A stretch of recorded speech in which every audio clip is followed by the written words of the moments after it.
kaum New Mind dengan pertanyaan berapa cost accounting untuk membuat Indonesia menjadi negara superpower di tahun 2045, 24 tahun dari sekarang. Pertanyaan ini disampaikan juga oleh Deng Xiaoping ketika di tahun 1989 memutuskan untuk mempunyai sistem ekonomi sendiri alias dual standard. Standar dunia untuk keluar, standar dalam negeri untuk Tiongkok. Deng Xiaoping meminta berapa biaya dibutuhkan Tiongkok untuk kembali merebut supremasi perdagangan dunia seperti nenek moyang mereka dalam 3000 tahun selalu menguasai perdagangan dunia, di mana 200 tahun terakhir dikerjain negara-negara Eropa dengan perang opium, menggunakan candu untuk membuat goblok otak 30 juta rakyat Tiongkok dan juga pejabatnya. Lalu perdagangan Tiongkok dikendalikan Eropa sekian lama. Pertanyaan Deng Xiaoping tadi di tahun 1989 dijawab dan benarlah. 20 tahun setelahnya Tiongkok menjadi negara maju dan 20 tahun kemudian, yaitu sekarang, Tiongkok menjadi kekuatan yang ditakuti.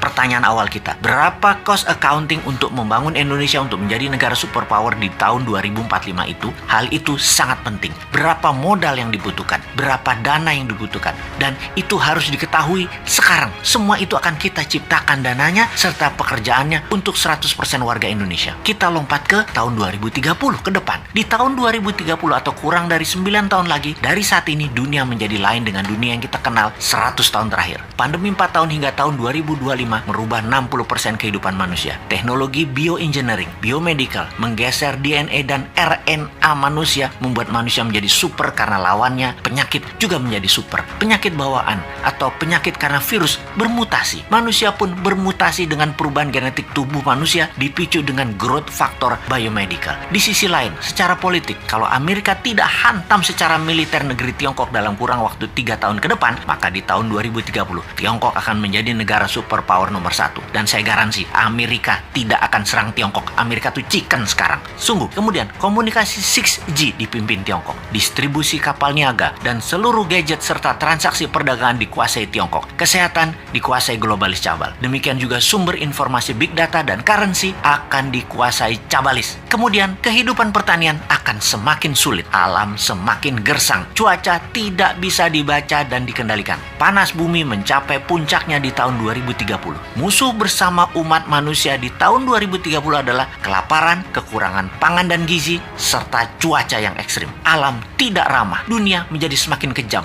Manusia semakin buas. Tiongkok di tahun 2030 akan mempunyai penantang baru yang namanya Nusantara. Siapa Nusantara itu? Negara yang menjadi pengontrol laut, pengontrol mineral dan sumber pangan. Negara maritim, food country dan mineral country. Itulah Nusantara di tahun 2030. Pertanyaan berikutnya, apakah Nusantara dalam 15 tahun kemudian, yaitu di tahun 2045, bisa melewati Tiongkok atau setidaknya menyamai? Jawabannya adalah bisa. Konsep bernegara di tahun 2030 adalah kendali pembayaran dunia perdagangan yang menggunakan emas. Di dalam negeri, sejak New Mind berkuasa nanti di tahun 2024, maka 1 tahun setelahnya di tahun 2025, emas dijadikan alat bayar resmi, di mana puncaknya di tahun 2030, rupiah fisik musnah, tidak dipakai lagi, jadi e-rupiah dan fisiknya adalah emas. Nusantara menarget dalam 15 tahun ke depan sejak tahun 2030, transaksi dunia 50% memakai emas. Itulah awal Nusantara menjadi negara superpower di tahun 2045. Kunci penting berikutnya di periode 2045 sampai 2070, di mana dunia sepakat tidak akan ada lagi perang militer, namun semua negara berkolaborasi merubah dunia menjadi lebih baik.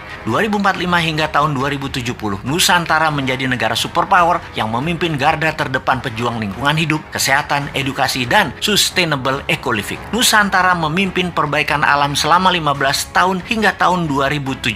Kemudian sejak tahun 2070, inilah awal perdamaian dunia 1000 tahun yang juga dipimpin Nusantara. Terlihat indah? Tidak mungkin. Ada yang berpikir begini nggak di pejabat incumbent atau oposisi? New Mind memang sontoloyo. Tapi kita semua tahu, semua impian ini pasti terjadi. Inilah mengapa video kita dan channel kita ditakuti pemahamannya. Selamat datang masa depan di tangan New Mind.